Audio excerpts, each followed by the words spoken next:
और रूस Ukraine war में रूस की बमबारी ने यूक्रेन के कई सारे शहरों को तबाह किया है, दहला कर रखा हुआ है। और इन्हीं शहरों में से एक है इरपिन शहर, जहां पर रूस के बॉम्ब ने पूरा शहर तबाह कर दिया है। देखिए ग्राउंड से हमारी संवाददाता शिवांगी ठाकुर की अगली एक्सक्लूसिव रिपोर्ट।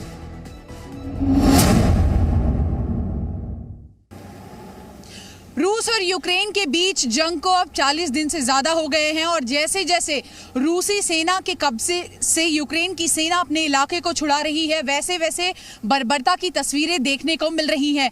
इस वक्त तस्वीरों में जिस इलाके को आप देख रहे हैं, ये यूक्रेन का इरपिन इलाका है और यहाँ पर रूस की ओर से मिसाइल दागा गया था, जिसके बाद ये पूरा इलाका क्षतिग्रस्त हो गया है।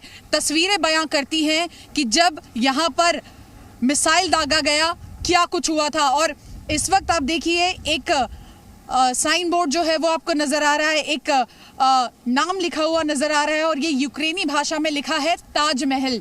यहाँ से कुछ ही दूरी पर एक इंडियन रेस्टोरेंट है ताजमहल, जिसका बोर्ड यहाँ नजर आ रहा है। जरा कैमरा पैन करके आपको ऊपर की तस्वीरें दिखाने की कोशिश करेंगे, जहाँ बोर्ड लगा होता है और जो प्राइस है पेट्रोल डीजल गैस के, वो बोर्ड किस तरह से क्षतिग्रस्त है। अभी भी आप यहाँ पर देखिए तेज हवाएं चल रही हैं और लगातार जो यूक्रेन की सेना है वो अंदर जाकर तफ्तीश कर रही है। आपको बता दें कि जब रूसी सेना यहाँ से निकली, इरपिन का बहुत बड़ा इलाका जो था वो रूसी सेना के कब्जे में था, जिसे यूक्रेन की सेना ने छुड़ाया। और जब रूसी सेना यहाँ से निकली तो जगह जगह पर माइंस लगाकर निकली है। आपको बताया कि जब हम इरपिन में दाखिल हो रहे थे, कई जगह पर माइंस जब ब्लास्ट हुई ऐसी आवाज़ें हमें सुनाई दी।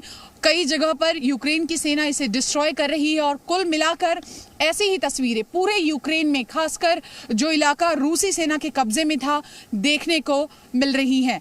यूक्रेन से लगातार हम आपको तबाही की तस्वीरें दिखा रहे हैं और इस वक्त इरपिन के एक सुपरमार्केट की तस्वीरें आप देखिए कि किस तरह से जब यूक्रेनी और रूसी सेना के बीच यहाँ भिड़ंत हुई, बर्बादी की ये तस्वीरें हैं।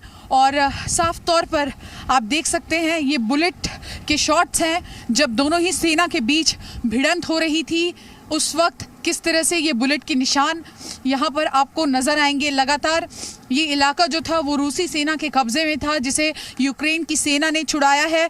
आगे बढ़कर आपको तस्वीरें दिखाने की कोशिश करेंगे।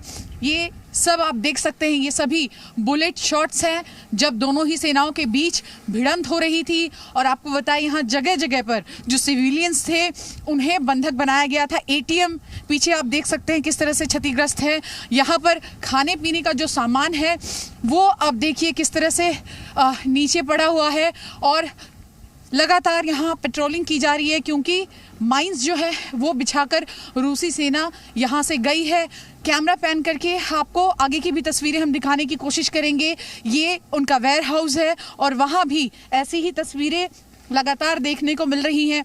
जब आप यहाँ चलेंगे लगातार आप देखिए किस तरह से कांच के टुकड़े जगह जगह पर बिखरे हुए हैं और आम लोग अब इस इलाके को छोड़कर सुरक्षित जगहों पर पहुंच रहे हैं। इस इलाके को यूक्रेनी सेना ने रूसी सेना के कब्जे से छुड़ाया है, लेकिन जब भिड़ंत हुई उस वक्त क्या मंजर रहा होगा, ये तस्वीरें हमने आपको दिखाने की कोशिश की। कैमरा पर्सन चंद्रशेखर के साथ शिवांगी ठाकुर, जी मीडिया। यूक्रेन में 42 दिन से युद्ध जारी है। ज्यादातर हमले अब यूक्रेन के पूर्वी इलाकों में हो रहे हैं और इन हमलों में खासकर डीपीआर यानी डोनेट्स्क और एलपीआर यानी कि लुहांस्क रीजन से रूस समर्थित मिलिशिया की ओर के ठिकानों पर लगातार जबरदस्त हमले किए जा रहे हैं। और ऐसी तस्वीरें सामने आई हैं जिनमें multi launching rocket system BM-21 से रॉकेट की बरसात होती नजर आ रही है। ऐसा दावा किया जा रहा है कि डोनेट्स्क के मारियांका गांव में डीपीआर मिलिशिया ने यूक्रेन पर हमले किए, तो वहीं लुहांस्क इलाके में एलपीआर मिलिशिया की ओर से ग्रैंड लॉन्चर सिस्टम का इस्तेमाल यूक्रेन के खिलाफ किया जा रहा है, जिसमें कि लुहांस्क इलाके के पोपसनाया में यूक्रेनियन ठिकानों पर हमले हुए हैं। इसके अलावा रोस्टोमोल शहर से जो तस्वीरें सामने आई उनमें पूरा शहर कबाड़ में तब्दील होता नजर आ रहा है।